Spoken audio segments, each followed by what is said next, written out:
The Maxine Goodman Levin College of Urban Affairs brings together individuals who are changing the face of urban America.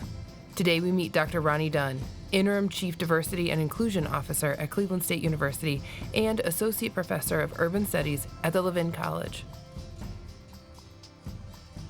Welcome to this episode of the Levin Podcast. I'm Kristen Blazek, Coordinator of Student Recruitment for the College of Urban Affairs, and I am joined today by Dr. Ronnie Dunn. Do you want to introduce yourself real quick? Your titles? Yes. Well, thank you for having me. I am, as you stated, Dr. Ronnie Dunn. I am the Chief Diversity Officer and also an Associate Professor of Urban Studies here at Cleveland State University. Awesome. And we are also joined by Molly. I'm Molly Schnook. I am the Project Manager in the Center for Community Planning and Development at the College of Urban Affairs. All right. So now that we know who you are, where are you from? I am from Cleveland. I'm a Cleveland native, born and for the most part raised, but I grew up on the east side of the city in the Mount Pleasant neighborhood. I graduated from Cleveland Public Schools. I did attend school in North Carolina as well, a year and a half, a year in junior high and a year and a half of high school, but I did graduate from Cleveland Public Schools, graduating from John Adams High School in 1979. Oh, awesome. And I'm the youngest of three siblings. So brothers, sisters? One of each. One of each. All right. And how's it being the youngest? Well, you know, people always assume that you're spoiled because you're the youngest, but I want to refute that notion. I, by no means, I always felt that my parents somehow had more expectations of me than they did my elder siblings. Okay. So, You're the last shot. You're right, yeah. So maybe that's it. I often wonder, what's going on with this? But that's a good one. All right. So then, from John Adams, where did you go? I actually came to Cleveland State. I first stepped foot on this campus as an 18-year-old freshman in the winter quarter of 1980. And I stayed here all of 1.5 quarters. And one day I stood in front of what is now the Vet Center and Subway, but was then the bookstore, and I looked east on Euclid and started walking to my car and said, I'm never coming back. So I didn't withdraw or anything. I just walked off and, in essence, dropped out of Cleveland State. Now, I did not discontinue my pursuit of a college education at that point. I actually enrolled in a proprietary business school that following fall. On the east side, they had 2 campuses, Sawyer Business College, and I earned an associate's degree in business from that. But at the time, the early 80s, the economy was very poor, a weak economy. We were under Reaganomics, as they referred to it, and I looked on the job market for 6 months, looking for something in the business field. My area of concentration was in marketing and public relations. Not finding anything, I went into the Air Force and spent 6 years there as a public affairs specialist. In essence, a journalist. I was the editor of the base newspaper, first in Oklahoma, and spent my last 3 years in Panama, which was very interesting. But from Panama, did you come right back to Cleveland, or was Yes, there I did. When I separated, I came back to Cleveland with only the intention of getting a divorce and relocating to Washington, D.C. I had gotten married during that time period. But you stayed? I stayed, yeah. I stayed in an effort to, work on the marriage and that didn't work out, obviously. But in the meantime, I started back to school. I was disabled. I'm a disabled veteran. I tore my knee up playing basketball in service. A month before separating, I tore my ACL and meniscus, and actually didn't have the surgery until I returned to Cleveland. I had the surgery over at the VA. But that then qualified me for disability benefits, which ultimately I would use to return to school. So initially I worked various odd jobs. My first job was actually as a busboy at Thistledown Racetrack.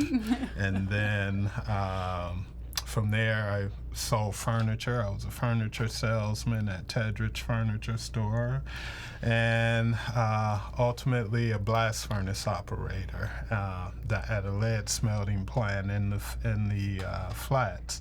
And I had to have my blood lead levels tested monthly, and that's when I determined, this isn't the ticket. So let me return to school. So I used my VA benefits and actually started back at Tri-C. I started from scratch. I didn't count any of my prior college credits, that associate's degree from Sawyer. The only thing that gave me were 2 stripes when I went into the military, and then some general bookkeeping and accounting skills that later would come into play when I started my own consulting business. It was beneficial in that sense. But other than that, I often say I really didn't get much out of that associates. It was a proprietary school, and I, being first generation college student in my family, wasn't knowledgeable about the perils of proprietary schools and all of that versus accredited institutions. So. All right. Yes. So you went to Tri-C. I'm getting to your PhD. Okay. So you went to Tri-C, yes. And then where did you go? I came back to Cleveland State. Back to Cleveland once State. Again, you learn, and that's one of the life lessons I've gotten out of this experience. Never say never, because where 13 years prior I had stood in front of the bookstore, said I'm never coming back. Well, when I got to Tri-C, my very first semester, I was registered for an African American history class, and when I walked in, the first day of class, there stood a blonde-haired, blue-eyed professor, a female professor. So I automatically assumed I was in the wrong class, given the subject matter. And I looked at the syllabus as I turned to walk towards the door, and she said, she asked if I was looking for African American history. I said, I was. She said, well, you're in the right place. And I looked incredulous, and I kind of started giving her a hard time. Myself and another African American female student that was there, she chimed in and saying, we started with this rhetoric. That's why we have to take our history this late in life to learn our true history and da-da-da-da-da-da. And she said, I get it. I tell you what, if you think, why don't you sit down, give me a week to show you that I do know this subject matter and I'm qualified. And if at the end of that week you feel I'm not, then I will sign your transfer so you can withdraw from the class. So I sit down begrudgingly next to this female, and we're still kind of mumbling between ourselves. And needless to say, that female student was Nina Turner. And we became fast friends from that point forward. And Nina and I, as I'm sure both of you know, she went on to become a state senator and now is a surrogate for Bernie Sanders, and she's the executive director of his political action committee. But Nina and I, our academic paths paralleled each other. And my intention upon returning to school at Tri-C were to go ahead and get a BA in business and probably sit for a CPA exam and go to work. Well, somewhere along the way, I saw that I had an affinity for the social sciences. So I was actually drawn and torn between psychology and sociology. But I knew I wanted to give back and make an impact at a broad level. So sociology most readily lent itself to that, where psychology is more on generally an individual one-on-one basis. So thus I got my Associates of Arts focusing on sociology. And then Dr. Salem, that first instructor of that African American history class, she became a mentor for both Nina and myself, and both of us were opposed to coming to CSU. And there was a small group of us, I think there were 12 students, that we were all graduating about the same time, and I actually had a scholarship offer to Middle Tennessee State, which I had gone and visited to finish my undergrad. But she implored us to come over and take a look at First College, which was a small liberal arts college housed within the College of Arts and Sciences. So it was an independent liberal arts college. She asked us to come over, take a look at it, and she actually got a van and drove the 2 blocks between the Metro campus and CSU. And I was really blown away by what First College offered. The classes were seminar format classes, small classroom size. They were 6 credit hour courses versus the norm, which were 4 credit hours at that time. So thus you could finish your studies more quickly. And they emphasized critical thinking, writing, and analysis. So I saw it as the best preparation for graduate school, which I had also become aware of the STARS program while at Tri-C. I happened to be walking down the hall and saw a pamphlet on a brochure case that asked, have you ever considered a PhD or something like that? And I picked it up and looked at it, and I read it, and it was describing, it was a pamphlet on the STARS program, which was run by the Ohio Board of Regents. And STARS stood for Students Training and Achieving Through Research and Scholarship. So I inquired about the program, and they were just starting a chapter at Tri-C, but they had one here at CSU. So that was another attraction to coming back to CSU. So went ahead and transferred over to Tri-C, came in as a junior, and the STARS program, it assigned you a faculty mentor within your discipline. Well, being that I was a sociology major, my mentor in the program was Dr. Sandra Ezekiel. And she happened to have been collaborating on a research study, a funded research study with the Urban Child Research Center in the College of Urban Affairs. So aside from having taken Intro to Urban Studies under Dr. Keating, Dennis Keating, in First College, that was my first introduction to urban studies. And then being assigned my work assignment while Dr. Ezekiel's office she was in the social department housed here in Rhodes Tower. My actual work assignment was down in the Urban Child Research Center. So there I met Dr. Ronnie Reed, who was the director of the not Diversity Institute, the Urban Child Research Center, and Dr. D'Acosta. So I worked on that first project, and at the conclusion of that, Dr. Reed happened to have been looking for a research assistant himself, and he said he was impressed with my research skills or aptitude or what have you. So he interviewed me for the job, and I was actually hired as a research assistant as an undergrad, as a junior, and thus I've in essence worked for Dr. Reed as a research assistant, graduate assistant, research associate throughout all the way through my PhD program. So what you describe is sort of a meandering path through the educational system, right? And you didn't, this idea of traditional student, and you know what you're going to do and what college you're going to go to. How has that impacted the way you interact with the students that come here to Cleveland State, and specifically the Levin College? Sure.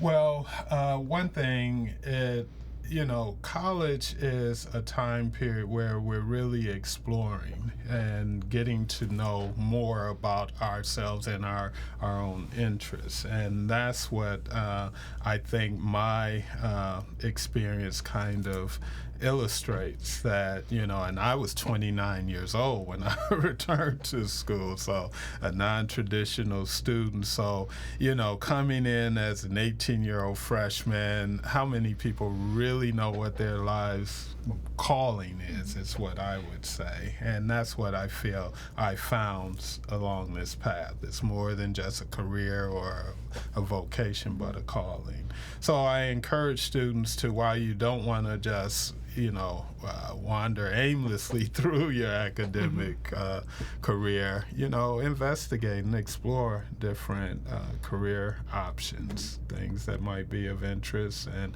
you have to have something, particularly if you're, going on to graduate school, something that's going to sustain you in that interest, where it doesn't feel like work, that you're getting up every day, some intrinsic value beyond a paycheck or what have you.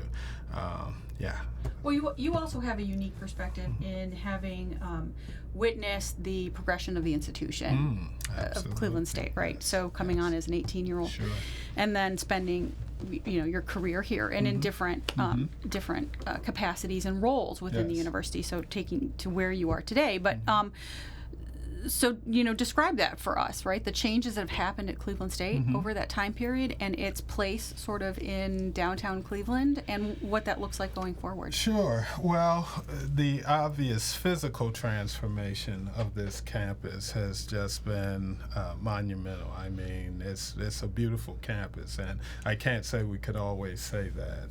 It was a kind of barren, drab-looking place at one time, and I think that started to change under President Swartz, and it has continued through Dr. Bergman and now with President Sands. I think now we're more focused on where we were focused on the physical transformation. Now is more the cultural, the fabric of the institution that we need to do some work on, and that's why, as you pointed out, I have spent the majority of my adult life has been affiliated with this institution in one capacity or another. All three of my degrees are from CSU, and I have grown and watched the institution grow and transform.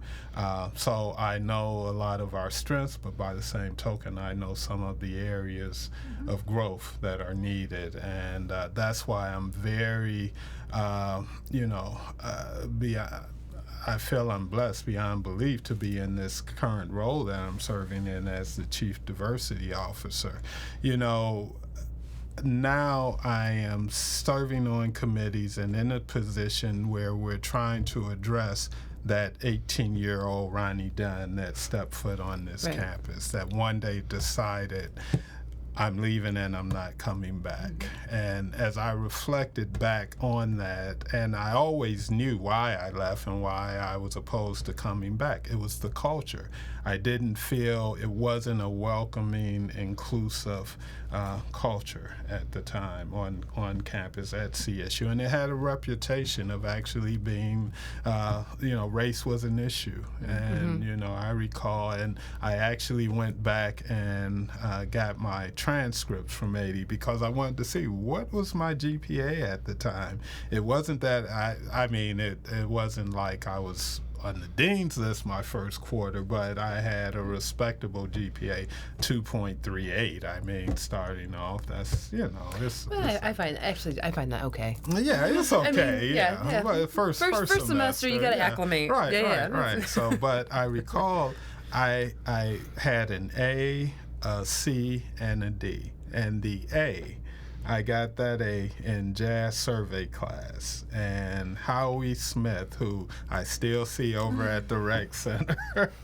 Howie was the professor in that class, and I could identify and relate with that because of the subject matter, jazz, the African American influences of jazz as part of my culture, and I never forget.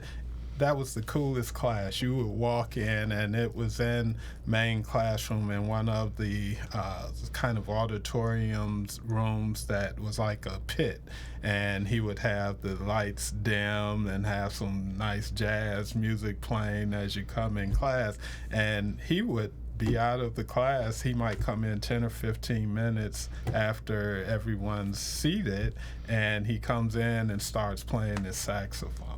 It's like, it was the coolest thing. But I could really relate to that class. And for me, that illustrated the importance of students being able to connect when they come on campus, having something, and in particular a faculty member that they can, communicate with and connect with. And for me, he was that. And my other class, the one I earned the D in, that was psychology. I was the only African American in the class, and I remember just feeling so out of sorts, so out of place in that class, and I didn't do well. It reflected in my grades. So, and then the second semester, I don't know, I didn't have a class that really, appealed to me, and so, and I just didn't feel part of the broader campus community. We didn't have all of the programming and supports that we have on campus now for students, so I made that decision. This wasn't the place for me, and I walked off. So now in this seat, on the other side of that, now I can try to put things in place to address that, and that is really what my focus and emphasis will be on, and trying to increase the diversity and inclusion of the campus to make it a more welcoming and inclusive campus for everyone. So I'd like to talk about kind of diversity and inclusion from sort of two different perspectives. So the first being the 18-year-old Ronnie Dunn comes onto campus. But this campus is a lot more diverse in a lot of ways now than it was in 1982. So what does that hook and that connection look like now for students? Not just in the classroom, but in terms of student organizations and things that they can get involved in on campus. Sure. Well, one, just the composition of the student body itself, as you said. We actually have the most diverse student population in the state among four-year public institutions. So we have work to do on the faculty side, but the student body is very diverse and very diverse. And that's one of our strengths. That's an attribute that should be appealing and attractive to students. And then the vibrancy of the campus. Now the campus is part of the community, and the campus neighborhood district, I think we're now referred to as, but it's also integrated more into the surrounding community, the downtown, and the broader community as well. During the time period I were here, particularly, it was much less diverse racially and ethnically, and there was a division between the African American community in particular and CSU. It was seen as an island, or and surrounded by the black community, and there wasn't very much interaction, or with the exception of the African American Cultural Center. But as an institution, it was seen as not a very inclusive or welcoming institution. Well, and that's also so the other side of things that I want to talk about, right? Which is your research and the way that the college specifically, as part of this university, engages with the greater Cleveland community. So in the research that faculty and research centers do, the opportunities for students who become somebody's GA to engage with the community and research. And so I'd like you to talk a little bit about some of the things that you've done during your time at the college. Sure. Well, I'm sure many people aren't aware or will be surprised to know that the now defunct but infamous traffic cameras that graced the city of Cleveland for 9 years and are now found in cities and municipalities throughout the state actually stem from my dissertation research. I completed my PhD here in 2004, and the topic of my dissertation was racial profiling. And one of the recommendations I made after doing, analyzing over 180,000 traffic tickets covering a 2-year period and analyzing it, measuring the racial demographics of our city's driving population, and determining that African Americans, while we weren't the majority of the driving population, we were the majority of those cited for traffic violations at 3 levels: citywide, by police precinct, of which we had 6 at the time. We currently have 5, and along 2 major traffic arteries used by racially distinct driving populations to commute to the central business district or the downtown, and those thoroughfares being Chester, which is used primarily by suburbanites, and a significant majority of white drivers using that thoroughfare to commute from the eastern suburbs to the Cleveland Clinic and the downtown, and then African Americans using Kinsman Road to commute from the southeast side of the city to the downtown area. As many are aware, Cleveland is pretty much racially segregated, with blacks concentrated on the east side of the city and county, and whites to a lesser degree now than in the past, but primarily on the west side, and a growing Hispanic population on the lower west side. So, in essence, Cleveland was the ideal laboratory within which to conduct a study like mine.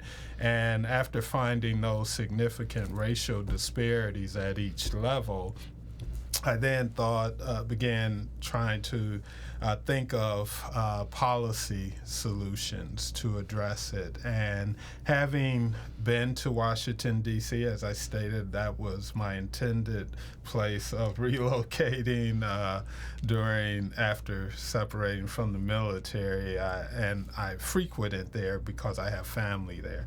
So being familiar with the use of traffic cameras in that city, the idea came to mind of recommending the use of traffic cameras to address the racial disparities found in the data in my study.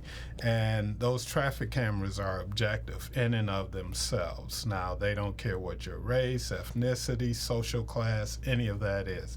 If you're speeding or you run that red light, if they're properly calibrated, it's going to snap that picture. So that recommendation, I had a friend at the time who was on city council, and after I defended the dissertation and everything, and he was aware of my dissertation research, I then presented the findings to him, told him, look, you should now take this and introduce legislation to address it. Well, he was reluctant to do it. He was apprehensive, and he suggested I give it to the chair of the Public Safety Committee, which I did, who was Zach Reed at the time. And I knew Zach was politically ambitious, and with me sharing with Zach less about my study than I had just shared with yourselves, he was on the phone with Regina Brett from the Plain Dealer, a columnist, discussing what I had shared with him, and she requested a copy of the study, which I hand carried over to the PD when they were located in their old headquarters on Superior. And she reviewed it. She called me and interviewed me after reading my dissertation, and she wrote a column.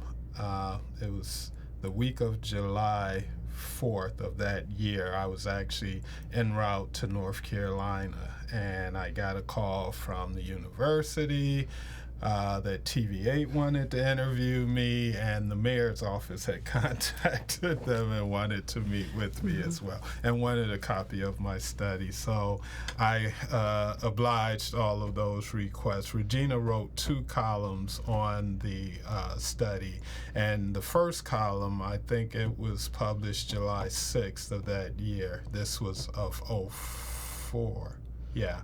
And she said she had gotten the most overwhelming response to any column she had written to that date. She had gotten over 300 emails and telephone calls. So she wanted to do a follow-up interview raising some of the questions that her readers had posed.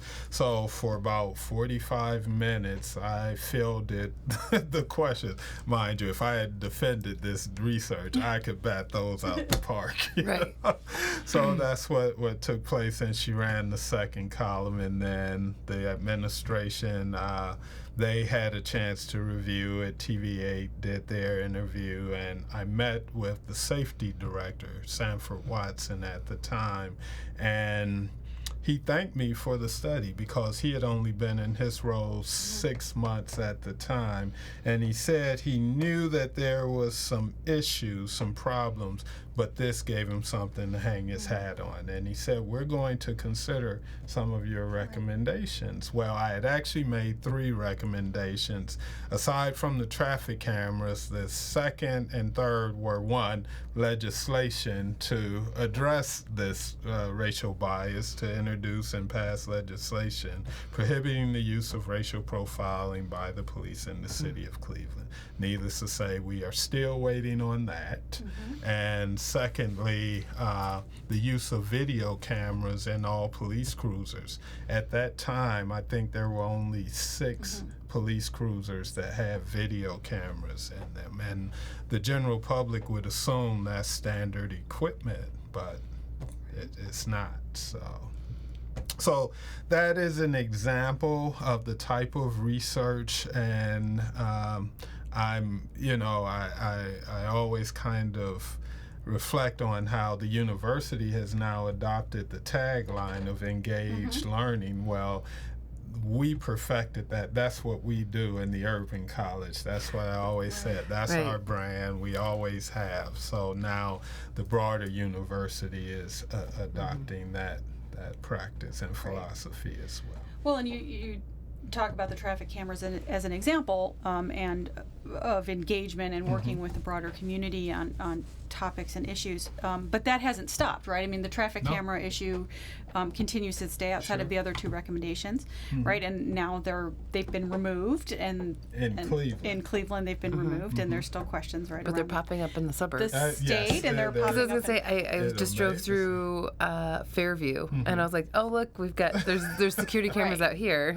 So well, and so that was kind of going to be the progression of that, right? We've now in that time period technologically we've gone from just traffic cameras to all the way up to surveillance. So there's a whole other host of issues that communities will have to confront around the ability to see what people are doing. Absolutely, surveillance, and it really amazes me, and just to watch how that research has taken on a life of its own was amazing to me. Most PhDs and most professors will tell you, maybe outside of getting some publications out of their dissertation, many will tell you their dissertation just sat on a shelf and collected dust. But to see mine take on a life of its own, and to the point that, these cameras, Cleveland was the first city in the state to adopt the use of those cameras, and then it went statewide. And the timing of it was such that it came about, the proliferation of the use of the cameras came about during the economic recession. So many cities saw the revenue stream generated by them. And that's what, I don't delude myself, that's what Cleveland saw too. When they looked at other cities that were using and that's the way, unfortunately, the administration introduced it, which perverted the whole program, because you've now politicized it in a way that it negates the true potential of the use of those cameras to provide equity in the administration of law enforcement and traffic enforcement. And if you look at all of the societal issues we have, particularly among the African American community and the police, that could potentially diminish some of the conflictual interactions that we have between police and citizens of color, particularly African Americans. If you can reduce the unnecessary stops, I'd rather get a traffic and when they voted to overturn the cameras, now one of the lead proponents for that was Art McCoy, a community activist, and he's arguing for the removal of the cameras. And I went on his radio show and explained to him what the original objective and intent were of those cameras, and I disagreed with the way the city administered the cameras because they concentrated them on the east side. The majority were on the east side, which kind of reinforced some of the disparities that already exist. But in and of itself, it still is an objective means of addressing traffic enforcement. So why not,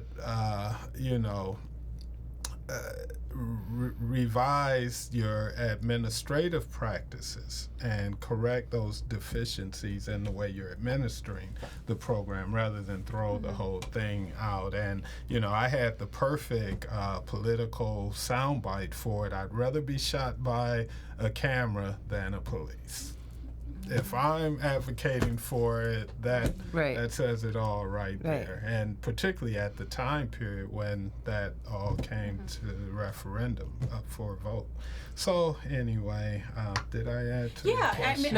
I think that what that illustrates for people listening is that the practical research, the application in the community, and also your long-term engagement around this topic, right? It wasn't just a dissertation that sat on somebody's shelf. Right. It's still in use and discussion today, and it's an evolving issue, right? That you're still working with folks in the community on. It's not. I don't think that we purport to solve all the problems in the communities in which we exist, but it certainly is illustrative of the types of work that the college does. So, I'd like to talk to you about, what you see as, next steps to that research or other that the college is doing and engaging in, and, where that takes us in engaging with the community today. Sure.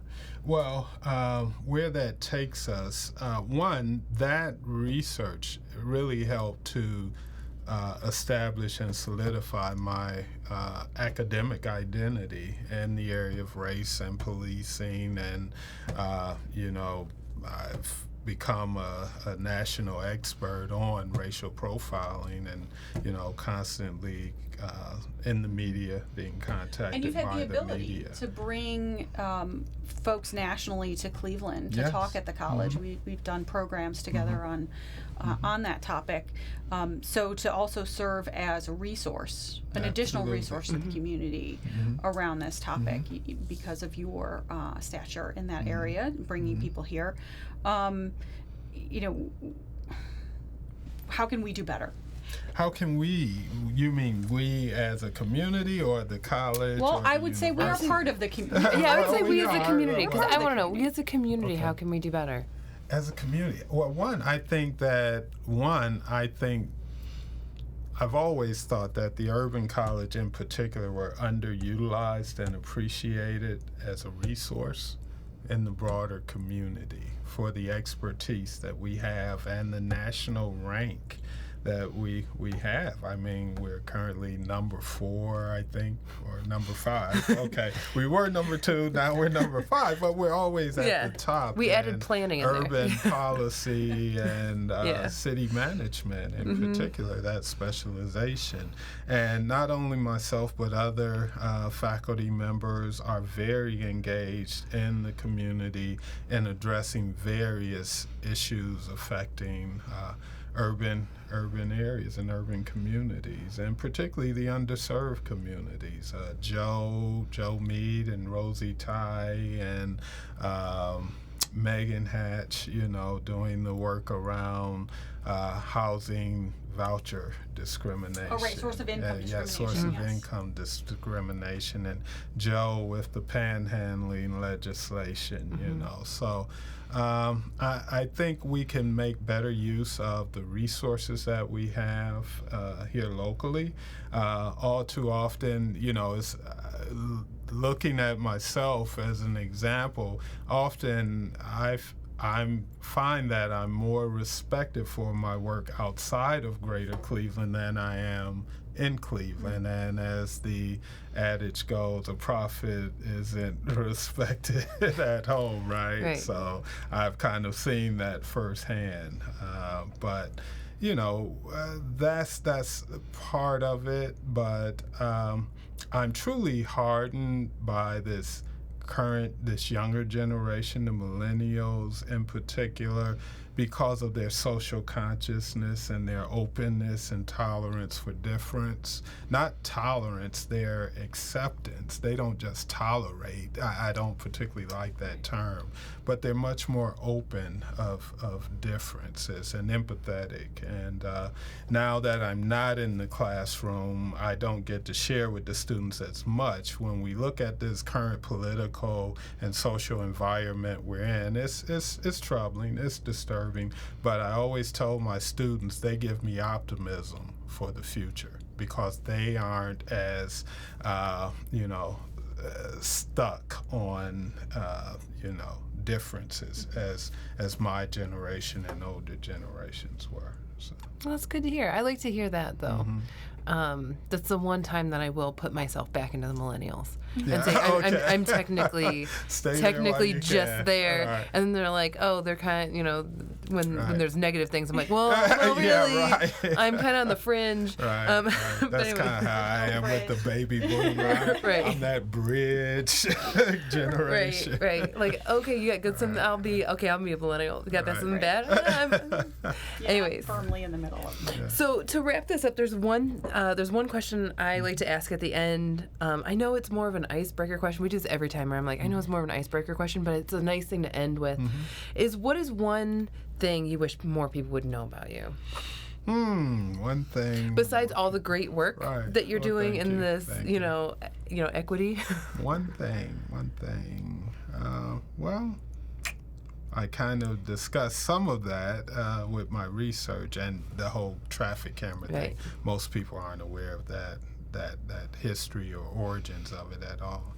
But personally, about myself, well, I don't know. I have my hobbies. I collect cars, classic cars.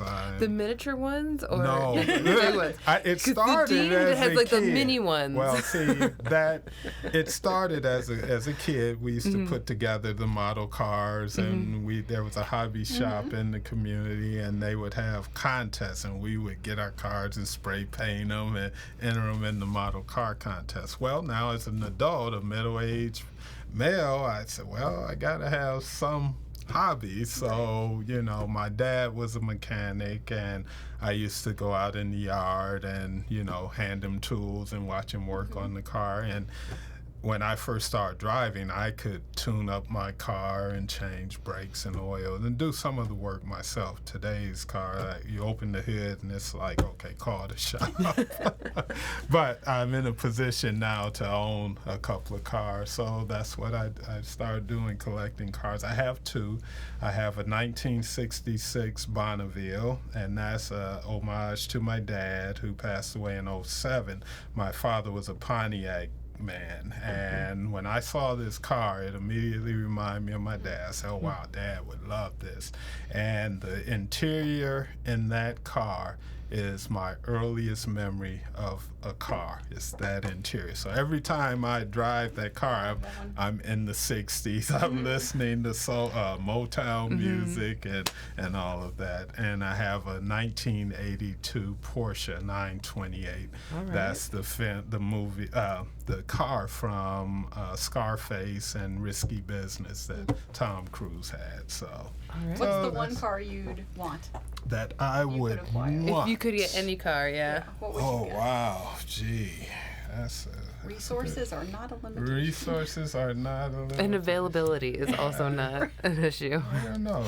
Bugatti, maybe. I'll have to give that some thought. I always have these constraints, so I haven't allowed myself to just dream. Shoot us an email. Right, okay, you can help make it happen. Right. Well, Bernie Marino has a Viper? He had a car show down on the square the other year, and he handed me the keys, which look like the remote control to a video console. You carry it in a briefcase. Right. This is $1 million car, $1 million plus car. So that might, I could start with something like that. Well, there you go. Yeah. I'd need training. That's right. Yes. All right. Well, thank you so much for joining us. Well, thank you. We'll have to have you back to talk a little bit more about some of your research, because your research is so.